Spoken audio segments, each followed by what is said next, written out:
Oh, wait, man. Heavy snow warnings have been issued for the upper Midwestern states. Expect cold and blistery weather this week as the storm center pushes itself into central Wisconsin. The first 2 days of Wisconsin's 10-day deer hunting season have claimed the lives of 6 hunters.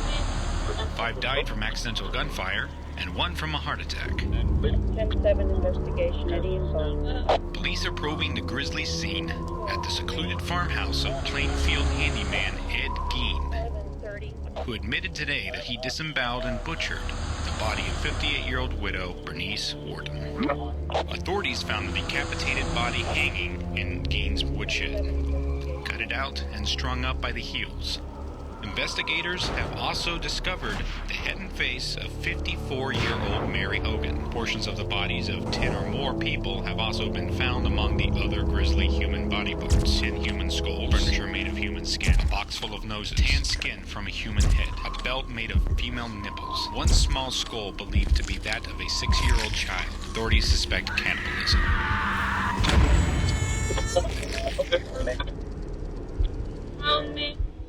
Sometimes we remember the 1950s through this kind of Ozzie and Harriet haze of nostalgia. In the 50s, we caught this sense that everything from now on was going to be all right. And it was like a drug. It was the era of Doris Day and all of these sappy, sentimental songs. It's very important in terms of putting, I think, the Gein story into context, is the kind of very puritanical sexual code that prevailed at that time. You know, you have a culture in which, for example, on TV, married couples weren't allowed to be shown sleeping in the same bed. That made the Gein crimes horrendously startling to people.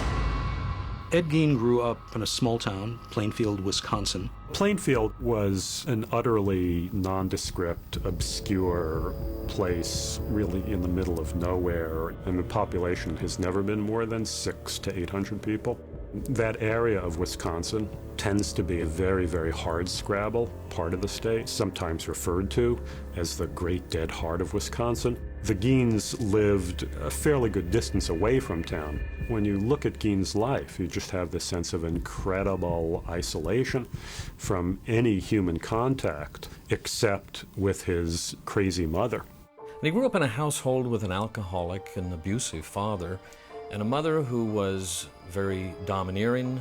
She was fanatical in her religion and did not want Ed or his brother Henry to have much to do with the outside world because there were sinners out there.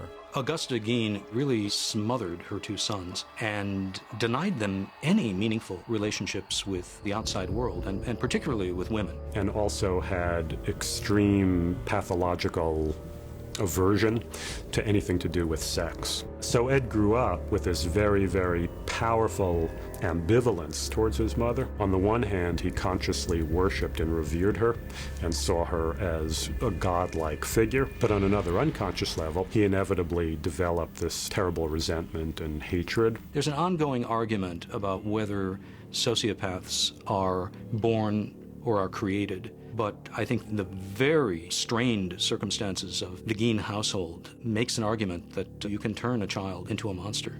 Most successful serial killers are the ones who pass undetected. What kind of a man did you know he was? Rather simple-minded, but I always figured he was just perfectly harmless. Well, and he's a nice man, just like anybody else.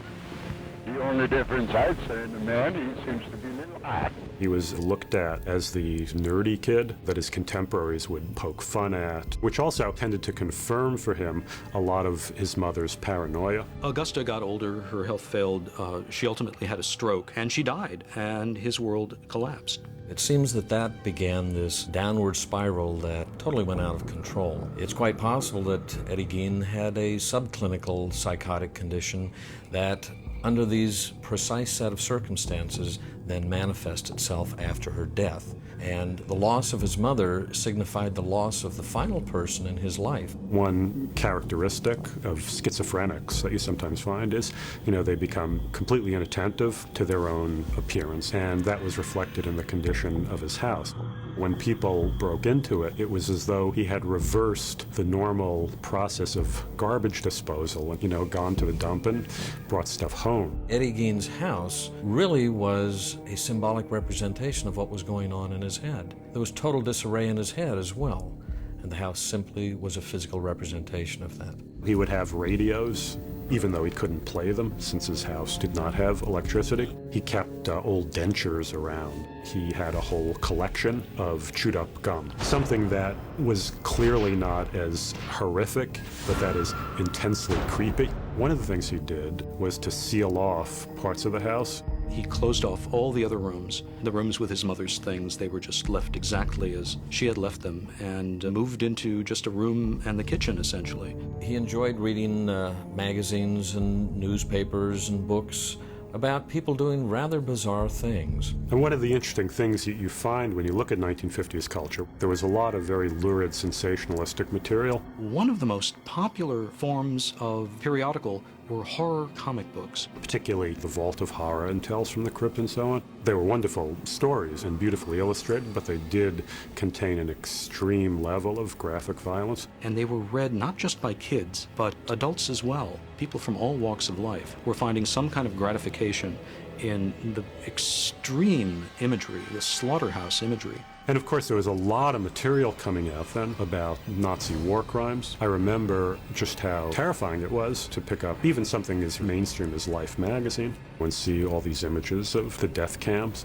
He was also very fascinated by stories about South Sea headhunters, stories of 18th century grave robbers, resurrectionists, as they call them. And I think that this clearly fueled his own bizarre behavior. He became really obsessed with these things and finally wanted to act on his obsessions. He started robbing graves. Gein said that he had begun to do this a few years after his mother's death, that he'd suddenly become possessed by the need to go to the cemetery and to remove the corpses of middle-aged women who reminded him of his mother. He would read the obituaries, and then when some woman died, he would go to the graveyard on the night of her burial, when the soil was still very, very fresh and hadn't settled yet, dig it up and pry open the coffin lid, remove the body, bury the coffin again, leaving the grave, as he put it, in apple pie order, and then take the body back to him and do what he wanted to do with it. Most psychological assessments of Gein concluded that he was trying to bring his mother back. He tried to dig up his mother's grave, and apparently when he had gone to the cemetery, he found that he couldn't get at the coffin. Because the soil is so sandy in that part of Wisconsin, coffins are often placed within these concrete vaults. Sigmund Freud would have an absolute field day with Eddie Gein. He really loved and hated his mother. Because he couldn't have a normal relationship with a woman, he thought that he would take those things that are most significantly associated with a female. He almost seemed to take a glee in creating novel artifacts out of dead bodies. He would make belts made out of nipples. He would cut the genitalia out of females. The investigators found a box full of preserved vulvas, at least one of which was very creepily painted silver and decorated with a little red ribbon. He used human shin bones to prop up a coffee table. He took the tops of skulls and inverted them and used them for soup bowls. He upholstered a chair in human skin. The artifact that resonated most powerfully is the skin suit that he made. He cut the faces off of female corpses and used them as masks. He flayed the top of the torso of one of his victims and also created some leggings. And then began to sew together the parts of skin from various female corpses in a Frankenstein-like way. Gein was very fascinated with the whole notion of transsexualism. There seemed to be part of him that wanted to be a woman. This was his idea of a sex change operation. Apparently he was not interested in really castrating himself, but thought that he could achieve this transformation by literally donning the skin. He would dress himself up in this horrific skin suit and caper around his property, pretending to be his own mother. There's an ugly paradox, of course, at the center of Ed Gein, because he's trying to keep his mother alive, and yet this is the woman who mistreated him so badly. So he lashes out in rage. He has to cut these bodies up. He doesn't treat them with particular reverence. Eventually, the dead bodies weren't enough. He had gone to Warden's hardware store, which was run by a woman named Bernice Warden. It was clear that he was somewhat attracted to her, vaguely the same physical stature of his mother. The day before, Gein had come into the store to check out the price of some antifreeze. Gein went into the hardware store, started examining some rifles, slipped a bullet he had brought along into the chamber of the rifle, and shot her in the back of the head. Gein dragged her corpse out the back, loaded it into her pickup truck, and drove off with it. Later on that afternoon, Bernice Warden's son, Frank, came back from his hunting trip. He entered the store and was immediately terrified to see this very large streak of blood. When the other sheriffs arrived, they immediately asked Frank if he had any suspicions, and instantly he responded, Ed Gein. There was a receipt for antifreeze that was very conspicuously there on the counter. Several law officers, including a guy named Schley, who was the sheriff, had gone to Gein's farmhouse, and the first place they entered was the summer kitchen, which was abutting the main house. They broke down the door, and they started shining their flashlights around, and one of them brushed up against something, and he turned around and beamed his flashlight on it. And it was the gutted body of Bernice Warden. Gein had hollowed out the carcass completely, basically dressed out like a deer. Schley immediately staggered out and began to vomit at the sight of this thing. They had found her completely gutted and cleaned out carcass, but they didn't know where the internal organs were or where her head was. Her intestines were found wrapped up in a man's suit. Her heart was found in a plastic bag. One of them came upon a burlap sack, and when he opened the sack, steam rose from it immediately, and he realized at once that he had found the head. And he pulled it out, and much to the horror of everybody who saw it, he had taken 2 10-penny nails, bent them into hooks, and attached them by a loop of rope, and stuck one hook into each of her ears. And he was apparently intending to hang it as a kind of ornament in his house. He was responsible for at least 2 murders that we know of. Bernice Warden, and the killing of a local owner of a tavern named Mary Hogan, who disappeared very mysteriously one day, although it was clear that she had come to a bad end because bullet casings were found in her tavern and a trail of blood leading out of the place. And her disappearance was very much an unsolved mystery for years and years and years. Occasionally, Gein would joke about the fact that Mary Hogan was down at his farm.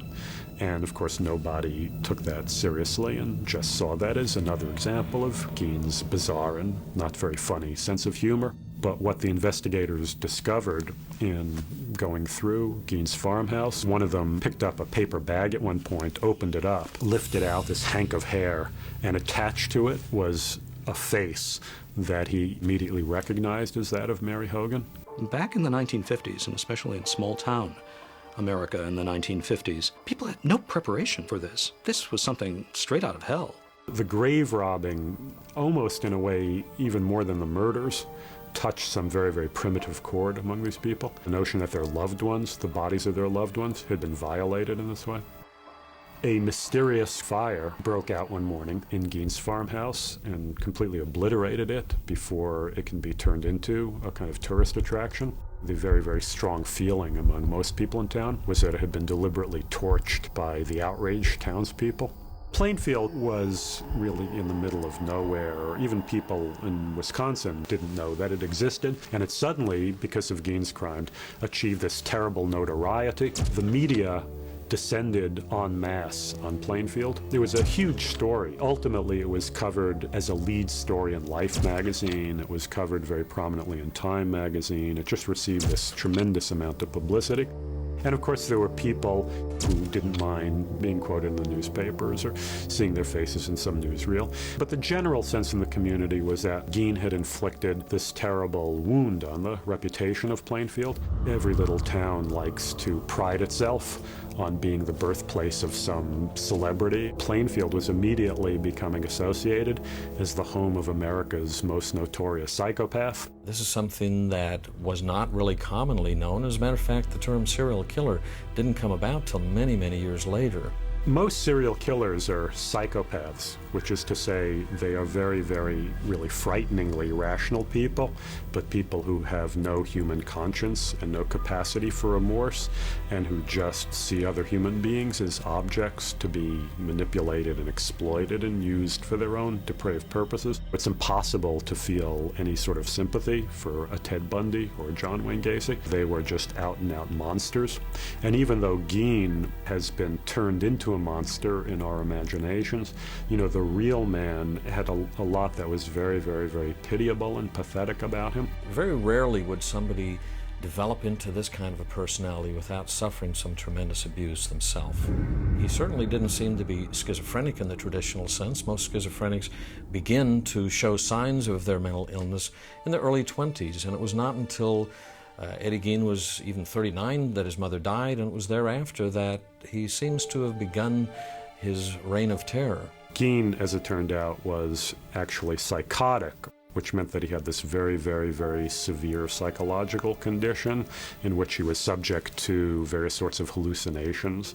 He would see things, he would hear things, he would smell things. We do know that there are certain characteristics that we see in the early childhood development. The failure of the individual to develop through the normal psychosexual stages. There's a little boy in most serial killers who are acting on impulses that civilization is supposed to take care of. We don't do that. Also, there's the fact that I think it's a sexual experience for them. Some men ejaculate while they're killing somebody. And it seems like an extreme way to have that pleasure at the cost of somebody else's life. One reason we're so fascinated with characters like Ed Gein is because we can't resist them. His crimes are so horrible, they kind of bypass rationality and grab us in the primitive brain. They are the stuff of classic mythology and fairy tales. You know, there's a kind of folk story that exists all around the world, and folklorists call this sort of story the Bloody Chamber. And these are stories about places where people are warned not to go. And in all these Bloody Chamber stories, what is ultimately discovered in this forbidden place, it's a room filled with the dismembered body parts of the monster's former victims, and you are next.